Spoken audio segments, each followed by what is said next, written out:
My husband of 38 years told me he wanted a divorce on a Thursday evening in November, right after I'd put a pot of turkey soup on the stove.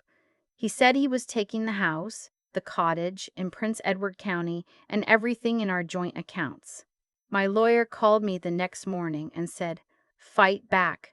Instead, I signed every single page he put in front of me.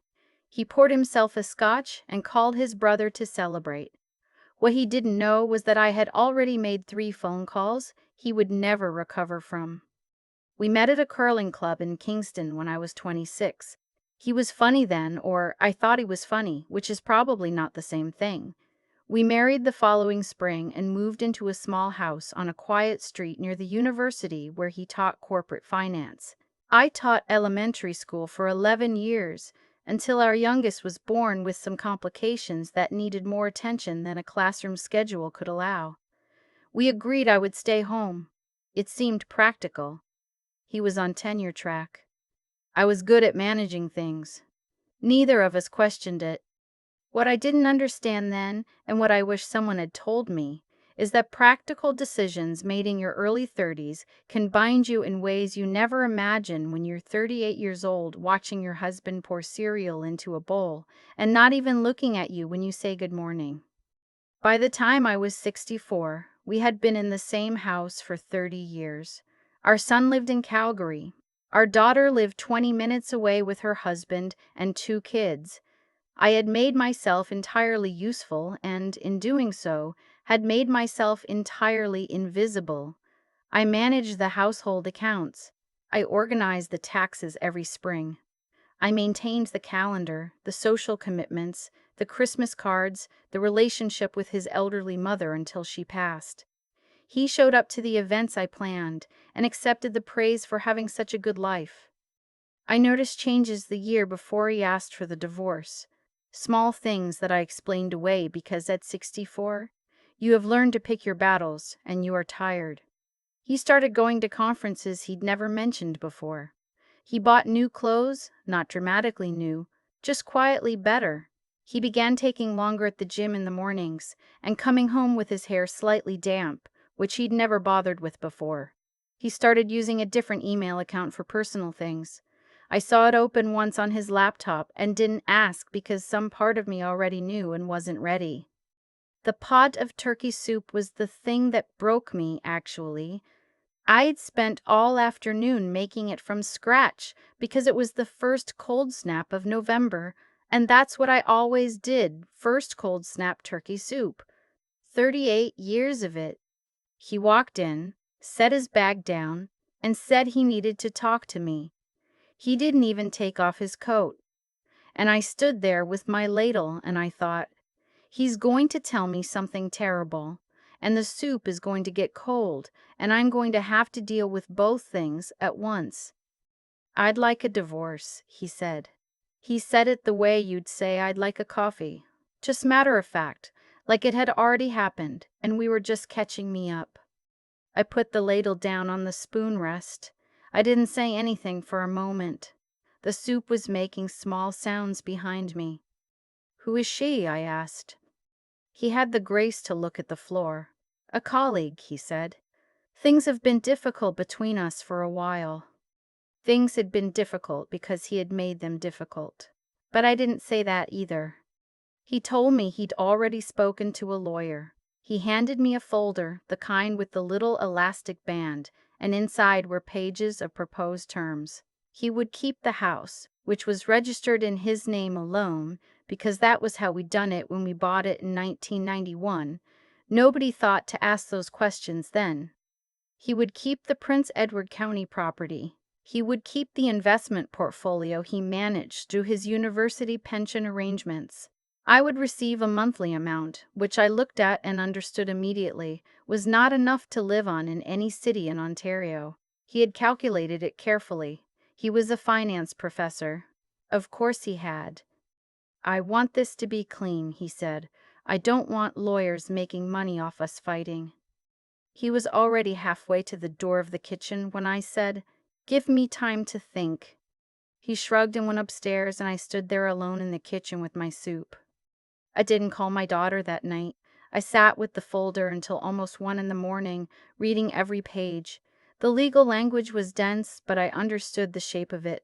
The shape of it was that 38 years of my work, raising 2 children, maintaining a home, supporting his career through 3 sabbaticals and 1 departmental crisis that would have cost him his position if I hadn't spent 8 months carefully managing the relationships around it. All of that had produced nothing I could legally claim. Everything was in his name because I had trusted that his name was the same as ours. The fear came in waves, the way fear does when you are 64 and you have not held a full-time job in over 30 years, and the pension you will eventually receive from your 11 years of teaching will not cover your monthly groceries. I let myself feel it. I sat at the kitchen table, and I felt every bit of it. Then I made a cup of tea, and I started thinking. I called my daughter in the morning. She answered on the second ring because she always does. She is that kind of person, and I told her without preamble because she is also that kind of person, and we have always been direct with each other. She was quiet for a long moment. Then she said, "Mom, has he been hiding money?" "I don't know," I said, "but I think he's been planning this." She asked me to wait. "Don't sign anything," she said. "Not 1 page. I know someone." The someone she knew was a forensic accountant in Ottawa who had helped her colleague during a business dispute that had turned very ugly. She called me back within the hour with a name, Patrick Aldridge, and a phone number. He took my call that afternoon. I explained the situation, the proposed terms, my suspicion that the financial picture my husband had presented was incomplete. He asked me questions for 45 minutes, careful, specific questions about account types and transfer patterns and a pension arrangement my husband had restructured 3 years ago that I'd signed something about without fully understanding. By the end of the call, Patrick said, "Mrs. Howell, I think you're right to be concerned. Can you get me access to your joint account statements for the past 5 years?" I could. I was still on the account. I had managed it for decades. That afternoon, I began photographing every statement I could find in the filing cabinet in the spare room, the one my husband had started calling his office when the children left home, as though the room had changed purpose the moment he decided it had. I felt like a thief in my own house. That's the strangest part to describe. I was photographing documents that were as much mine as his, records of money I had helped manage, and yet I had to do it quietly, carefully, while he was at the university, because I understood that if he knew what I was doing, the window would close. My husband noticed the shift in me within a few days. I had stopped being warm with him, not hostile, just neutral the way you are with a stranger you're sharing a waiting room with. He asked once if I'd looked at the papers. I said I was still considering. He said I should move faster, that this kind of delay helped no one. I said I wanted to be thorough. He didn't like that word coming from me. Patrick called on a Friday. He asked me to come to his office in Ottawa, which I did the following Tuesday, driving up the 401 by myself on a cold gray morning, which felt significant somehow, the driving alone. I hadn't driven to Ottawa alone in years. His office was in a converted Victorian on a side street near the Glebe. He spread papers across a long table and walked me through what he'd found. My husband had, over the previous 4 years, been systematically transferring portions of money from our joint accounts into a numbered company he had registered in Ontario. The company appeared, on paper, to be a private consulting firm. It had received payments from 2 smaller universities, where my husband occasionally gave guest lectures and workshops. But it had also received transfers from our joint savings in amounts that were individually small enough to look like ordinary expenses, but which, added together, came to just over $140,000. $140,000, I said. Patrick nodded. "And there may be more in the pension restructuring. I want to look at that more carefully. The point is, Mrs. Howell, your husband has been moving marital assets off the books in preparation for this divorce. What he handed you in that folder was a settlement offer based on a version of your finances that is significantly understated." "Is this legal?" I asked. It's fraud, he said. Under the Family Law Act in Ontario, both spouses are entitled to equalization of net family property. What he's done is attempt to reduce his apparent net property before equalization can be calculated. That's not just grounds for a better settlement. Depending on the amounts involved, it could be criminal. I sat in that office in Ottawa on a Tuesday in November and felt something shift underneath me. Not collapse, shift, like a foundation settling after a long pressure. I went home and made dinner and said nothing. The following week, Patrick presented me with a preliminary report. My husband had also, it appeared, been receiving a small income from a private tutoring arrangement with a graduate student that he had not disclosed. This was not in itself illegal, but it suggested a pattern of keeping financial information separate from our shared life that the courts would find relevant. I retained a lawyer in Kingston, a woman named Sandra Beaumont, who specialized in matrimonial property disputes in Ontario. When she read Patrick's report, she looked up at me over her reading glasses and said, "Your husband made a significant error in assuming you wouldn't look." "He's a finance professor," I said. "He thought I didn't understand any of it."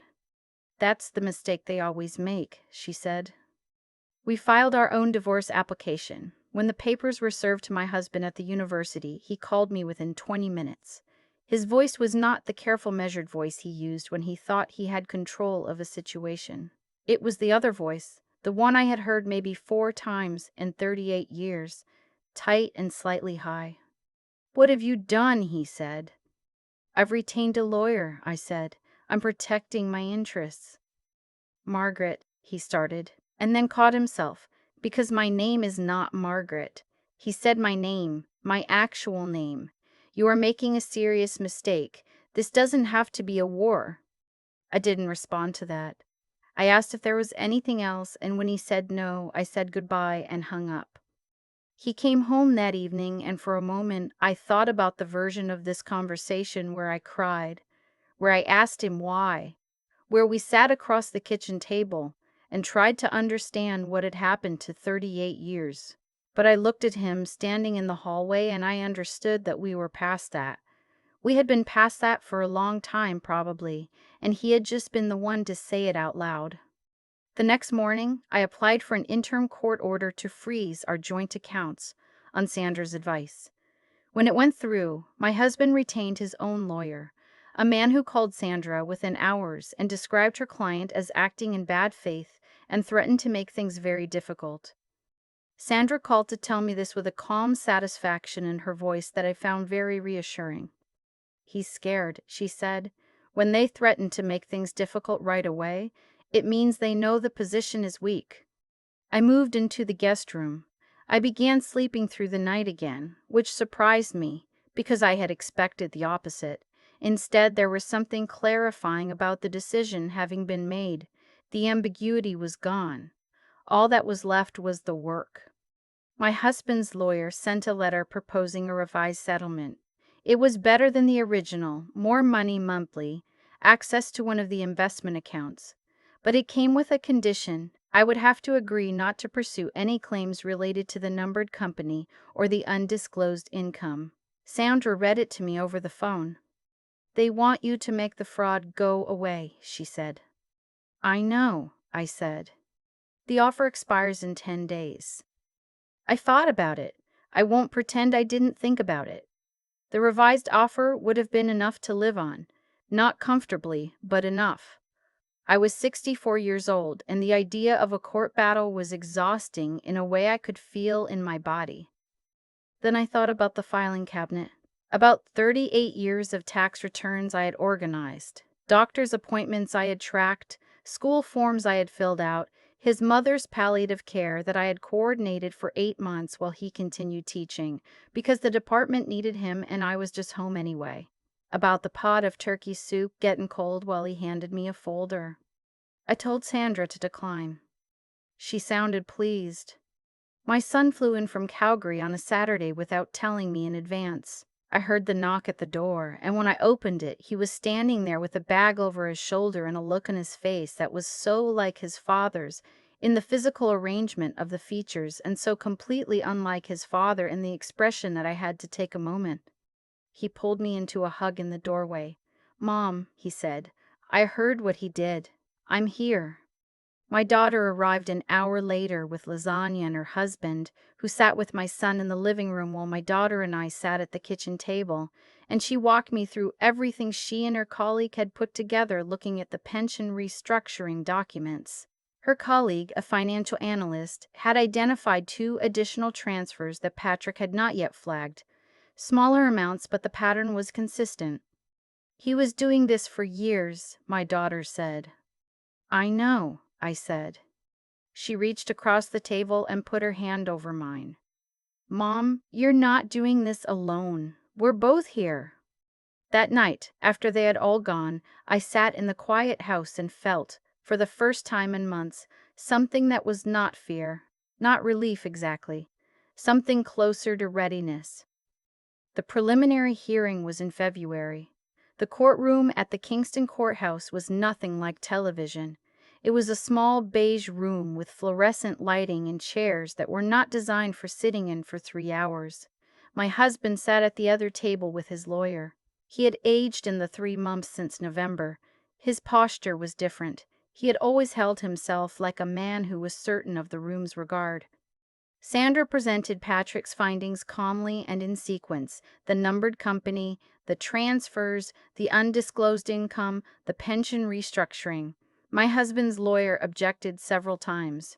The judge, a deliberate man in his 60s named Justice Ferrara, let the objections register and then returned to Sandra's presentation with the same patience every time. When the full picture of the hidden assets was on the record, Justice Ferrara looked at my husband over his glasses. "Mr. Howell," he said, "the Family Law Act in Ontario requires full and honest financial disclosure. What's been presented here suggests your disclosure was neither." My husband's lawyer began to respond. Justice Ferrara raised a hand. "I've heard enough for today's purposes," he said. "We'll proceed to the equalization calculations with the full asset base, including the numbered company holdings. I'm also ordering production of the complete pension records." He looked at both tables. "We'll reconvene in 6 weeks." My husband caught my eye as we were leaving. He looked like a man who had arrived at a conclusion he hadn't wanted to reach. I didn't hold the look. I gathered my coat and my bag and walked out with Sandra into the cold February afternoon. "You did very well in there," Sandra said. I sat quietly, I said. "Sometimes that's the hardest thing," she said. The 6 weeks before the final hearing were not easy. My husband's lawyer sent letters. My husband left voicemails that I stopped listening to after the first 2. His girlfriend, a woman in her late 30s who taught in his department and whose existence I had confirmed through my daughter's account of a faculty event she'd attended the previous spring, posted things on social media that were not about me but were clearly about me. Sandra advised me to document everything and say nothing publicly. I did. My son called every few days from Calgary. My daughter appeared at the door regularly with food and, once, with a bottle of Ontario Riesling that we drank at the kitchen table, talking about things that had nothing to do with any of this, which was exactly right. The final hearing was in late March. By then, the university's own financial oversight office had been notified about the numbered company, which had received consulting fees that appeared to originate from funds that should have been directed to the department. This was a separate matter from the divorce, but its timing was not irrelevant. My husband had been placed on administrative leave pending review. At the final hearing, Justice Ferrara reviewed the forensic accounting report and the full asset disclosure that my husband's legal team had ultimately been compelled to provide. The actual marital estate, once the hidden assets were included, was considerably larger than what my husband had presented in November. Under Ontario's equalization provisions, Justice Ferrara ruled that I was entitled to equalization of the net family property, calculated on the true asset base. Additionally, given evidence of deliberate concealment and the significant disadvantage I faced in terms of earning capacity after decades out of the workforce, he awarded spousal support at a level substantially above the provincial guidelines. to be paid monthly for a period of 12 years or until I remarried, whichever came first. All of my legal and accounting fees were to be paid by my husband. The Prince Edward County property, which had been registered in his name, was to be sold and the proceeds split according to the equalization formula. My husband's lawyer made several attempts to adjust these terms. Justice Farrar was patient with each one and unmoved by any of them. Outside in the corridor afterward, Sandra shook my hand with both of hers. "This is a very good outcome," she said.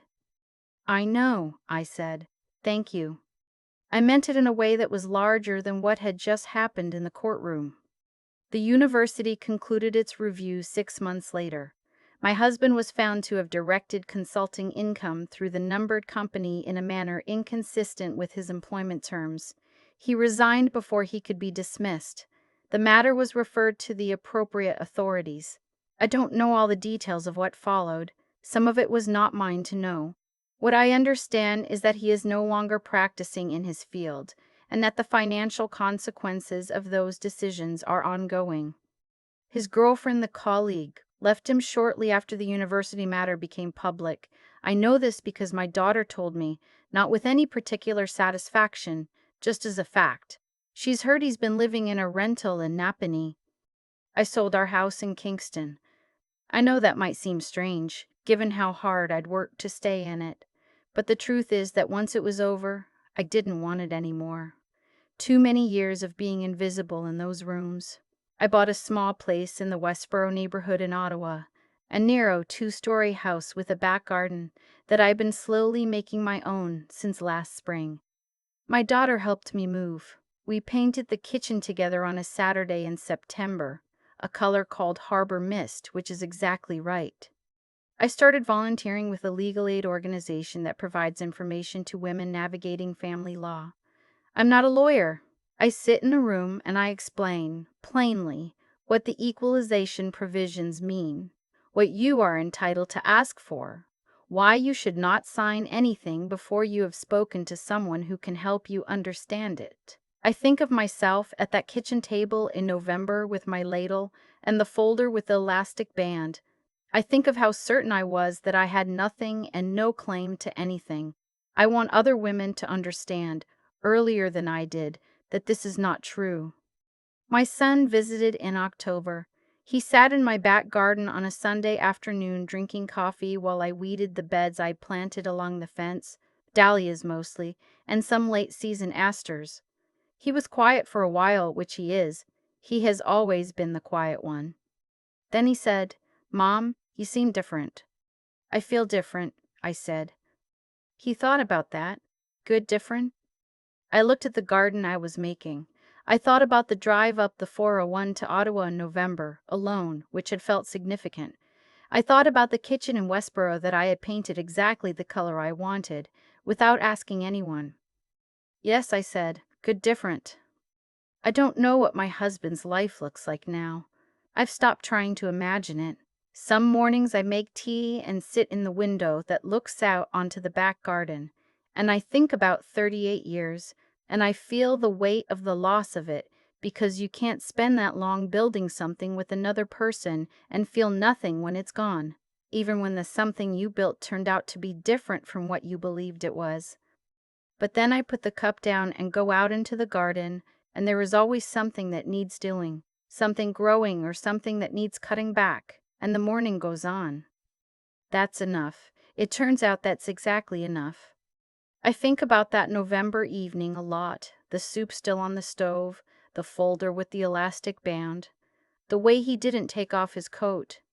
What strikes me now, looking back from my kitchen in Westboro with the garden just starting to come back in spring, is how completely he had misread the situation, not just at the end, but for years. He had watched me manage our finances, organize our taxes, coordinate his mother's palliative care, hold the family together through 3 sabbaticals and 1 departmental crisis that would have ended his career without me. And he had concluded from all of this that I was someone who didn't understand things. That's the part I find hardest to explain to people. It wasn't cruelty exactly. It was a more ordinary failure. a failure of attention. He simply had not looked at me clearly in a very long time. And I had let that happen. That's the part I have to be honest about. I had made myself so useful, so quietly competent, that I had become part of the background. When you spend decades making sure everything runs smoothly, people stop noticing that someone is running it. I stopped insisting on being seen, and eventually I became invisible, even to myself in some ways. The morning I drove up the 401 to Ottawa alone to meet Patrick, I realized I couldn't remember the last time I had made a significant decision entirely on my own. That drive mattered more than I knew how to say at the time. What I learned, and what I want to say clearly because I think it matters, is that knowing your own situation is not optional. It is the foundation of everything else. I had managed our household accounts for decades, but I'd never demanded full transparency about the investment accounts, the pension arrangements, the numbered company I didn't know existed. I trusted that his name on the documents was the same as our name together. It wasn't. Knowing, truly knowing. The financial shape of your own life is not a suspicious act. It is a responsible one. Sandra said it plainly. The mistake they always make is assuming you haven't looked. Don't give anyone that advantage. The other thing I learned is harder to put into words, but I'll try. There's a kind of strength that doesn't make noise. My daughter told me afterward that watching me stay calm through all of it, the hearings, the threatening letters, the voicemails I stopped listening to, had changed something in how she understood me. She said she'd always known I was capable, but she hadn't understood how deliberate I was. That deliberateness, the ability to feel afraid and still keep going, to be patient when everything in you wants to react, that isn't something you either have or you don't. It's something you practice, quietly, over years. I had been practicing it without knowing that's what I was doing. What happened to my husband was a consequence of choices he made over a long period of time. Hiding money, misdirecting consulting income, assuming I would accept whatever he offered. Every one of those decisions carried a cost he had not bothered to calculate. The accounting eventually came due. That's not karma in any mystical sense. It's just how cause and effect works when someone finally starts paying attention. I am 65 now. I have a garden and a kitchen I painted the color I wanted, and a Saturday volunteer shift that I look forward to every week. I didn't arrive here by accident. I arrived here because when it mattered most, I chose to look clearly at my situation, find the people who could help me understand it, and refuse to accept less than what was true. That's the thing I'd go back and tell myself, sitting at that kitchen table in November with the folder in front of me. You already know more than you think you do. Start there.